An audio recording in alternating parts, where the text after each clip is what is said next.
Let's talk about roasting. No, not a chicken. I'm talking about that special thing friends do. You know the one. It's when your best friend looks at your new haircut and says, "Did you lose a bet with the lawnmower?" That's a roast. It's a tradition as old as time, probably. I can just imagine cavemen doing it. One caveman shows up with a slightly smaller rock. His friend points and grunts, which probably translated to, "Look at Oog and his tiny pebble. He's going to hunt a squirrel with that thing." It's friendly fire. It's the verbal equivalent of a playful shove. It's a language of love, but spoken with a little bit of spice, a little bit of pepper. It's how we say, "I know you so well. I can make fun of your terrible fashion sense." But here's the thing, there's a fine art to it. A good roast is like a perfectly cooked meal. It needs just the right ingredients. Too much salt and it's ruined. Too much heat and you burn the whole thing down. The goal is to make everyone laugh, especially the person being roasted. It's a celebration of their quirks, their funny habits, their one weird shirt they refuse to throw away. It's a way of saying, "I see you, my friend. I see all of you, including that time you tried to cook pasta without water. And I still like you." It's a delicate dance, a performance where the punchline is supposed to be a hug, not a punch.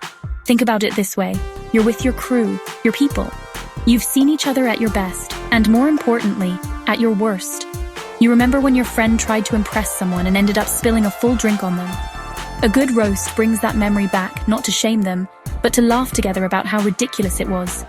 It's a shared history. The jokes are inside jokes. They are built on a foundation of trust and affection. Without that trust, it's not a roast. It's just being mean. And nobody likes a mean person. Not even other mean people, probably. They're too busy being mean to each other. So roasting is this weird, wonderful ritual. It's the highest form of flattery, disguised as an insult. It requires skill, timing, and a deep understanding of your audience of one. When it's done right, it strengthens friendships. It creates memories. It's the sound of people who are so comfortable with each other that they can poke fun without causing any real damage. It's a beautiful thing, really. A beautiful, hilarious, and sometimes slightly embarrassing thing. And if your friends have never roasted you, maybe you're just not interesting enough. Kidding. Mostly. So what separates a legendary roast from a friendship-ending disaster? It's all in the delivery and the intent. The secret sauce is making sure the joke is about something silly, not something sensitive.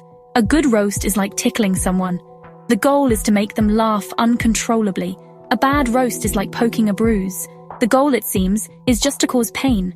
For example, teasing your friend about their obsession with pineapple on pizza? That's prime roast material. It's a silly debate, it's harmless, and everyone can join in. It's a light-hearted jab at their questionable taste, and we can all laugh about it together. On the other hand, a mean joke targets something the person can't change, or is genuinely insecure about. Making fun of someone's family, their financial situation, or a deep-seated insecurity isn't a roast. That's just being a bully with a microphone. Imagine your friend is nervous about a big presentation at work. A friendly joke would be, "Don't worry, you'll do great. Just try not to use as many cat memes in your slideshow this time. It's funny, it's specific, and it shows you know them." A mean joke would be, "You're probably going to fail anyway, you always mess these things up." See the difference? One is a playful nudge, the other is a kick to the shins. The best roasts are about shared experiences. Remember that time we all went camping, and you spent an hour trying to put up the tent, only to realize it was inside out? That's a great roast. Why? Because everyone was there. Everyone remembers it fondly. The joke is on the situation, with the friend as the star of the show. It's inclusive. A bad joke isolates the person. It makes them feel small and alone. It draws a circle around them and says, "You are the problem." A good roast pulls them into the center of a group hug, even if that hug involves a lot of pointing and laughing. Ultimately, a good roast should feel like a compliment in disguise. It says, "Our friendship is so strong that I can say this ridiculous thing. And you know I don't actually mean it. It's a test of that bond. It's like a secret handshake, but with words." The punchline should always be followed by a smile, a laugh, maybe a playful shove back. If the punchline is followed by silence and hurt eyes, you haven't roasted your friend. You've just burned a bridge. And nobody wants to be the person holding the matches when a friendship goes up in smoke, especially not over a bad joke. Now, even the best comedians sometimes tell a joke that falls flat. The same is true for roasting your friends. You might think you've crafted the perfect, hilarious jab, but then you deliver it, and crickets. Or worse, you see a flicker of hurt in your friend's eyes. This is the critical moment. This is the part of the show where you need to pay close attention. Reading the room, or in this case reading your friend's face, is the most important skill in the art of the roast. It's more important than being clever or witty. You have to be an emotional detective. The signs are usually pretty clear. They might give a small, forced laugh, but their eyes don't smile.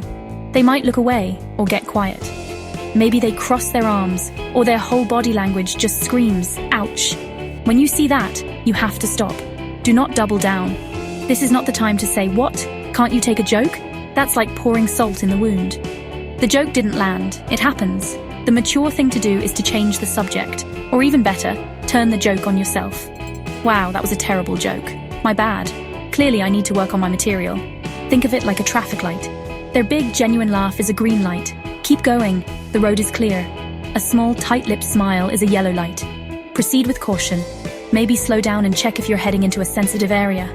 And that dead silence, the hurt look, the sudden change in mood, that's a big, bright red light. Stop immediately, pull over. Maybe even apologize. A quick, hey, sorry, was that too much? Can fix everything. It shows you care more about their feelings than about being funny, which is how it should be. Ignoring these signals is how a fun roast night turns into a dramatic argument. One person keeps pushing, thinking it's all part of the game, while the other person is getting more and more hurt. It's a recipe for disaster. A true friend knows when to put the microphone down. They know that the goal is shared laughter. If the laughter is only coming from one side, it's not working. The best roasters are also the best listeners. They watch, they listen, and they adjust. They know that a successful roast ends with everyone still friends, ready to laugh about it another day. So how do we keep the roast friendly and fun for everyone involved? There are a few simple rules. First, stick to the silly stuff. Their weird eating habits, their terrible taste in movies, that one dance move they do at every party. These are safe zones. They are the public, funny parts of who they are. Avoid the deep, personal stuff unless you are 100% certain it's okay. Rule of thumb: if you have to wonder, is this too mean? Then it is definitely too mean. Just don't say it. Your brain is giving you a warning. Listen to it. Second, always roast up, never down. What does that mean? It means you can poke fun at your friend's success. Oh, look at Mr. Big Shot with his fancy new job. I remember when your biggest accomplishment was eating a whole pizza by yourself. That's funny. It celebrates their success in a playful way. But making fun of someone who is already struggling with something is just kicking them when they're down. Friendship is about lifting each other up, not using their struggles as material for a cheap laugh. Always aim your jokes at things that make your friends strong, not things that make them feel weak. Another great tip is to make yourself the butt of the joke sometimes.